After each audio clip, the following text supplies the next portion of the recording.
ಪರಂ ಶಾಂತಿ Kannada YouTube channel ಪರಂ ಶಾಂತಿ ಬೇಹದ್ ಜ್ಞಾನಕ್ಕೆ ಸ್ವಾಗತ. ಮಾತೆಯ ದಿವ್ಯ ಸಂದೇಶ ದಿನಾಂಕ 17 ನವೆಂಬರ್ 2025. बेहद के बेहद की परम परम परम महाशांति है, महाशांति है, महाशांति है. ಬೇಹದ್ನ ಮಕ್ಕಳೇ, ಈಗ ಸ್ವಲ್ಪ ಕಾಲ ನಾವೆಲ್ಲರೂ ಒಂದು ಅಭ್ಯಾಸವನ್ನು ಮಾಡೋಣ. ಅದೇನೆಂದರೆ, ನಾವೆಲ್ಲರೂ ಭಾರತದ ನಕ್ಷೆಯ ಮೇಲೆ ನಿಂತಿದ್ದೇವೆ ಮತ್ತು ಭಾರತದ ಮಧ್ಯಭಾಗದಲ್ಲಿ ಬಾಪೂಜಿಯವರು ನಿಂತಿದ್ದಾರೆ ಎಂದು ಊಹಿಸಿಕೊಳ್ಳಿ. ನಾವೆಲ್ಲರೂ ಭಾರತದ ನಕ್ಷೆಯ ಸುತ್ತಲೂ ನಿಂತಿದ್ದೇವೆ ಮತ್ತು ನಮ್ಮ ಚುಂಬಕೀಯ ಪವರ್ ವೈಬ್ರೇಷನ್, ಪರಂ ಶಾಂತಿಯ ವೈಬ್ರೇಷನನ್ನು ಹರಡುತ್ತಿದ್ದೇವೆ. ಇದು ಹಾಲಿನ ಬಿಳುಪಿನಂತಹ ಒಂದು ವೈಬ್ರೇಷನ್, ಒಂದು ಚುಂಬಕೀಯ ಪವರ್. ಇದು ಎಲ್ಲೆಡೆ ಭಾರತದ ನಕ್ಷೆಯ ಮೇಲೆ ಹರಡುತ್ತಿದೆ. ಎಲ್ಲರೂ ಇದೇ ರೀತಿ ಯೋಚಿಸುವುದರಿಂದ, ಈ ರೀತಿ ಅಭ್ಯಾಸ ಮಾಡುವುದರಿಂದ ಒಳ್ಳೆಯ ರಿಸಲ್ಟ್ ಬರಲಿದೆ. ಭಾರತದ ನಕ್ಷೆಯು ಸಂಪೂರ್ಣವಾಗಿ ಹೊಳಪಿನ ಹಾಲಿನಂತಹ ಬಿಳುಪನ್ನು ಹೊಂದಿದೆ. ಎಲ್ಲೆಡೆ ಪರಂ ಪ್ರಕಾಶವು ಹರಡಿದೆ. ಇದು ಈಗ ಪೂರ್ತಿಯಾಗಿ ಪವಿತ್ರವಾಗಿದೆ. ಭಾರತದಲ್ಲಿನ ವಾತಾವರಣವು ಶುದ್ಧವಾಗಿದೆ ಎಂದು ಊಹಿಸಿಕೊಳ್ಳಬೇಕು. ಮಕ್ಕಳೇ, ಹೇಗೆ ಹನುಮಾನ್ ಆಂಜನೇಯನು ಸಂಜೀವಿನಿಯನ್ನು ಅಂದರೆ ಸಂಜೀವಿನಿ ಇದ್ದಂತಹ ಆ ಬೆಟ್ಟವನ್ನು ಅದನ್ನೇ ಹೊತ್ತುಕೊಂಡು ಹೇಗೆ ರಾಮ ಲಕ್ಷ್ಮಣನಿರುವ ಸ್ಥಳಕ್ಕೆ ಬರುತ್ತಾರೋ, ಹಾಗೆ ನಾವು ನಮ್ಮ ಭಾರತದ ನಕ್ಷೆಯ ಮೇಲೆ ಈ ಪರಂ ಪ್ರಕಾಶವನ್ನು ಹರಡಿ ಪರಂ ಪ್ರಕಾಶದಲ್ಲಿಯೇ ಅದನ್ನು ತೆಗೆದುಕೊಂಡು ಹೋಗಬೇಕು. ಹೀಗೆ ನಾವು ಊಹಿಸುವುದರಿಂದ ಒಳ್ಳೆ ರಿಸಲ್ಟ್ ಬರುವುದು ಮತ್ತು ಆ ಚುಂಬಕೀಯ ಪವರ್, ಪರಂ ಪ್ರಕಾಶವು ಭಾರತದೆಲ್ಲೆಡೆ ಹರಡಲು ಸಾಧ್ಯ. ಇದನ್ನು ನಮ್ಮ ಬುದ್ಧಿಯಿಂದ ನಾವು ಯೋಚಿಸಬೇಕು. ಭಾರತವು ಸಂಪೂರ್ಣ ಪರಂ ಪ್ರಕಾಶದಿಂದ ತುಂಬಿದೆ, ಮತ್ತೇನು ಕಾಣಿಸುತ್ತಿಲ್ಲ. ಹೀಗೆ ನಾವು ತಿಳಿದುಕೊಳ್ಳಬೇಕು. ಮತ್ತು ಮಧ್ಯದಲ್ಲಿ ಬಾಪೂಜಿಯನ್ನೇ ನೋಡಬೇಕು, ಬೇರೆ ಏನೂ ಕಾಣಿಸಬಾರದು. ತಂದೆ ಮತ್ತು ನೀವು, ನಿಮ್ಮಿಬ್ಬರನ್ನು ಬಿಟ್ಟರೆ ಬೇರೆ ಯಾವುದೂ ಕಾಣಿಸಬಾರದು. ಇದನ್ನೇ ಬಾಪ್ ಔರ್ ಆಪ್ ಎಂದು ಹೇಳ್ತಾರೆ. ಭಾರತದಲ್ಲಿ ಪರಂ ಪ್ರಕಾಶವು ತುಂಬಿದೆ. ಭಾರತದಲ್ಲಿ ಮಹಾಶಾಂತಿ ಇದೆ, ಮಹಾಶಾಂತಿ ತುಂಬಿದೆ, ಮಹಾಶಾಂತಿ ಎಲ್ಲೆಡೆ ಇದೆ. ಭಾರತವು ಲೈಟ್ ಹೌಸ್ ಆಗಿದೆ, ಪವರ್ ಹೌಸ್ ಆಗಿದೆ. ಭಾರತವು ಇಡೀ ವಿಶ್ವಕ್ಕೆ ಆಧ್ಯಾತ್ಮಿಕ ಗುರು, ಆಧ್ಯಾತ್ಮಿಕ ಕೇಂದ್ರವಾಗಿ ಬಿಟ್ಟಿದೆ. ಹೀಗೆ ಯಾವಾಗಲೂ ಊಹಿಸಿಕೊಳ್ಳುತ್ತಿರಬೇಕು.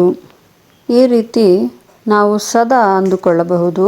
ಯಾವುದೇ ಕೆಲಸ ಮಾಡುತ್ತಿರಲಿ, ಇಲ್ಲ ಬೇರೆ ಎಲ್ಲೋ ಗಲಾಟೆ ಗದ್ದಲ ಇರೋ ಕಡೆ ಇದ್ದರೂ ಕೂಡ ನಾವು ಇದನ್ನು ಬುದ್ಧಿಯಿಂದ ಯಾವಾಗಲೂ ನಮ್ಮಲ್ಲಿ ಒಂದು ಅನುಭೂತಿ ನಡೆಯುತ್ತಲೇ ಇರಬೇಕು.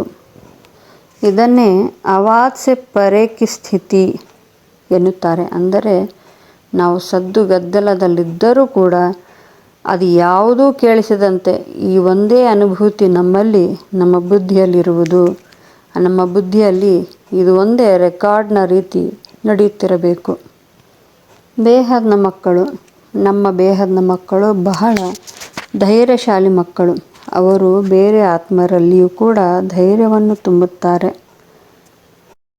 ಬೇಹದ್ನ ಮಕ್ಕಳು ತಂದೆಯ ಸಮೀಪ ಇರುವ ಅನುಭೂತಿಯನ್ನು ಬೇರೆ ಆತ್ಮರಿಗೂ ಆ ಅನುಭೂತಿಯನ್ನು ಪಡೆಯುವಂತೆ ಮಾಡುತ್ತಾರೆ. ಅಂದರೆ ಅವರಿಗೂ ಕೂಡ ತಂದೆಯ ಸಮೀಪ ತರುವಂತಹ ಒಂದು ಧೈರ್ಯ ಮತ್ತು ಶಕ್ತಿ ಅವರಲ್ಲಿದೆ. ಇಂತಹ ಸೇವಾಧಾರಿ ಮಕ್ಕಳು, ವಿಶ್ವ ಕಲ್ಯಾಣಕಾರಿ ಮಕ್ಕಳು, ವಿಶ್ವ ಪರಿವರ್ತನೆಗಾಗಿ ಯೋಗ ಮಾಡುವಂತಹ ಬೇಹದ್ನ ಮಕ್ಕಳು. ಇಂತಹ ಸೇವಾಧಾರಿ ಮಕ್ಕಳಿಗೆ ನಿಮ್ಮ ಸೇವಾಧಾರಿ ಬ್ರಹ್ಮಮಾಜಿಯ ನಮಸ್ಕಾರಗಳು ಎಂದು ಬ್ರಹ್ಮಮಾಜಿಯವರು ಬೇಹದ್ನ ಮಕ್ಕಳಿಗೆ ಹೇಳುತ್ತಿದ್ದಾರೆ. ಮಹಾಯಜ್ಞವನ್ನು ಮಾಡುವ ಆತ್ಮರು ನಮ್ಮ ಬೇಹದ್ನ ಆತ್ಮರು.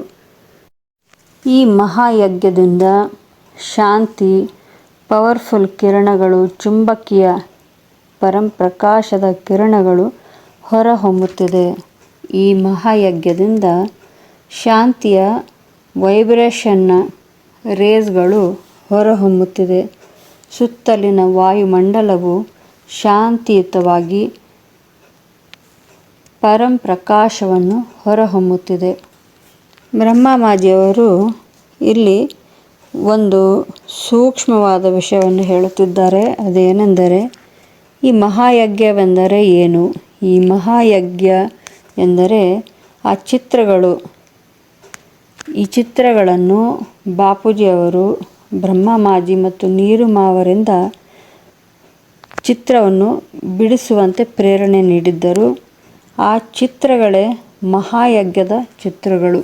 ಆ ಚಿತ್ರಗಳ ಬಗ್ಗೆ ಇಲ್ಲಿ ಮಾತನಾಡಲಾಗುತ್ತಿದೆ. ಬ್ರಹ್ಮಮಾಜಿಯವರು ಮುಂದೆ ಹೇಳುತ್ತಿದ್ದಾರೆ, ಈ ಮಹಾಯಜ್ಞದ ಚಿತ್ರಗಳನ್ನು ನೀವು ಕೂಡ ಈ ಚಿತ್ರಗಳಿಂದ ಸ್ತಬ್ಧ ಚಿತ್ರಗಳನ್ನು ಮಾಡಿರಿ. ಸ್ತಬ್ಧ ಚಿತ್ರಗಳು ಎಂದರೆ ಟ್ಯಾಬ್ಲೋ ಎಂದು ಹೇಳುತ್ತಾರೆ. ಅಂದರೆ ಈ ಸ್ತಬ್ಧ ಚಿತ್ರಗಳನ್ನು ನೋಡಿದ ತಕ್ಷಣ ಎಲ್ಲರಿಗೂ ಇದು ಯಾವುದರ ಬಗ್ಗೆ, ಇದು ಯಾವ ವಿಷಯದ ಬಗ್ಗೆ ಹೇಳಲಾಗುತ್ತಿದೆ ಎಂಬುದು ಅರ್ಥವಾಗುತ್ತದೆ. ಹಾಗೆ ಬ್ರಹ್ಮಮಾಜಿಯವರು ಲೈಟ್ ಹೌಸ್, ಮೈಟ್ ಹೌಸ್ನ ಝಾಂಕಿಯನ್ನು ಮಾಡಿರಿ, ಆ ಸ್ತಬ್ಧ ಚಿತ್ರಗಳನ್ನು ಮಾಡಿರಿ ಎಂದು ಹೇಳುತ್ತಿದ್ದಾರೆ. ಜಗತ್ತು ಈ ಸ್ತಬ್ಧ ಚಿತ್ರಗಳನ್ನು ನೋಡಿ ಬೇಹದ್ನ ಜ್ಞಾನದ ಪರಿಚಯವನ್ನು ಮಾಡಿಕೊಳ್ಳಲು ಅನುಕೂಲವಾಗುತ್ತದೆ. ಮುಂದೆ ಬ್ರಹ್ಮಮಾಜಿಯವರು ವಾಣಿಯಲ್ಲಿ ಬರುವಂತಹ ಕರ್ಮಾತೀತ ಇದರ ಬಗ್ಗೆ ತಿಳಿಸುತ್ತಿದ್ದಾರೆ. ವಾಣಿಯಲ್ಲಿ ಇರುವಂತಹ ಪ್ರತಿಯೊಂದು ಪದಗಳನ್ನು ನಾವು ಸರಿಯಾಗಿ ಅರ್ಥ ಮಾಡಿಕೊಳ್ಳಬೇಕು. ಬರದಿರುವುದನ್ನು ಸುಮ್ಮನೆ ಒದರುವುದರಲ್ಲಿ ಏನೂ ಅರ್ಥವಿಲ್ಲ ಎಂದು ಹೇಳುತ್ತಿದ್ದಾರೆ. ಅದರ ಬಗ್ಗೆ ಮನನ ಚಿಂತನ ನಡೆಯುತ್ತಿರಬೇಕು. ಆಗಲೇ ಆ ವಾಣಿಯನ್ನು ನಾವು ತಿಳಿದುಕೊಳ್ಳಬಹುದು. ಅನೇಕ ಬಾರಿ ಇದನ್ನು ಕೇಳಿದಾಗ ಅನೇಕ ಪಾಯಿಂಟ್ಗಳು ಹೊರಬರುತ್ತವೆ. ಸಂಕಲ್ಪ ಶಕ್ತಿಯಿಂದ ಸೈಲೆನ್ಸ್ನ ಭಾಷಣವನ್ನು ತಯಾರಿಸಿರಿ ಎಂದು ಹೇಳುತ್ತಿದ್ದಾರೆ. ಈ ಭಾಷಣವನ್ನು ಕರ್ಮಾತೀತ ಎಂಬ ಸ್ಟೇಜ್ನ ಮೇಲೆ ಎಲ್ಲ ಕರ್ಮಗಳನ್ನು ಮಾಡುತ್ತಿದ್ದರೂ ಒಂದು ಸೈಲೆನ್ಸ್ನ ಶಕ್ತಿಯಲ್ಲಿಯೇ ತಮ್ಮನ್ನು ತಾವು ಇರಿಸಿಕೊಳ್ಳಬೇಕು. ಅದನ್ನೇ ಕರ್ಮಾತೀತ ಸ್ಟೇಜ್ ಎನ್ನುತ್ತಾರೆ ಎಂದು ಬ್ರಹ್ಮಮಾಜಿಯವರು ತಿಳಿಸುತ್ತಿದ್ದಾರೆ. ಈಗ ಮುಂದೆ ಪ್ರತಿಯೊಬ್ಬ ಬೇಹದ್ನ ಆತ್ಮರಿಗೆ ಒಂದು ಬಹಳ ದೊಡ್ಡ ಸೇವೆಯನ್ನು ಮಾಡುವಂತಹ ಅವಕಾಶ ಬರಲಿದೆ ಮತ್ತು ಎಲ್ಲರೂ ಸೇವೆಯನ್ನು ಮಾಡಬೇಕಾಗಿದೆ. ಏಕ್ ಬಲ್ ಏಕ್ ಭರೋಸಾ ಅಂದರೆ ಒಂದೇ ಶಕ್ತಿ, ಒಂದೇ ವಿಶ್ವಾಸ, ಒಂದೇ ವಿಶ್ವಾಸವಿರಬೇಕು. ಈ ಸ್ಲೋಗನ್ ಜೊತೆಗೆ ಸೇವೆಯನ್ನು ಮಾಡಬೇಕು ಎಂದು ಹೇಳುತ್ತಿದ್ದಾರೆ. ವಾಣಿಗಳನ್ನು ಮತ್ತೆ ಮತ್ತೆ ಓದಿ ಅರ್ಥ ಮಾಡಿಕೊಳ್ಳಿ. बेहद के बेहद की परम परम परम महाशांति है, महाशांति है, महाशांति है.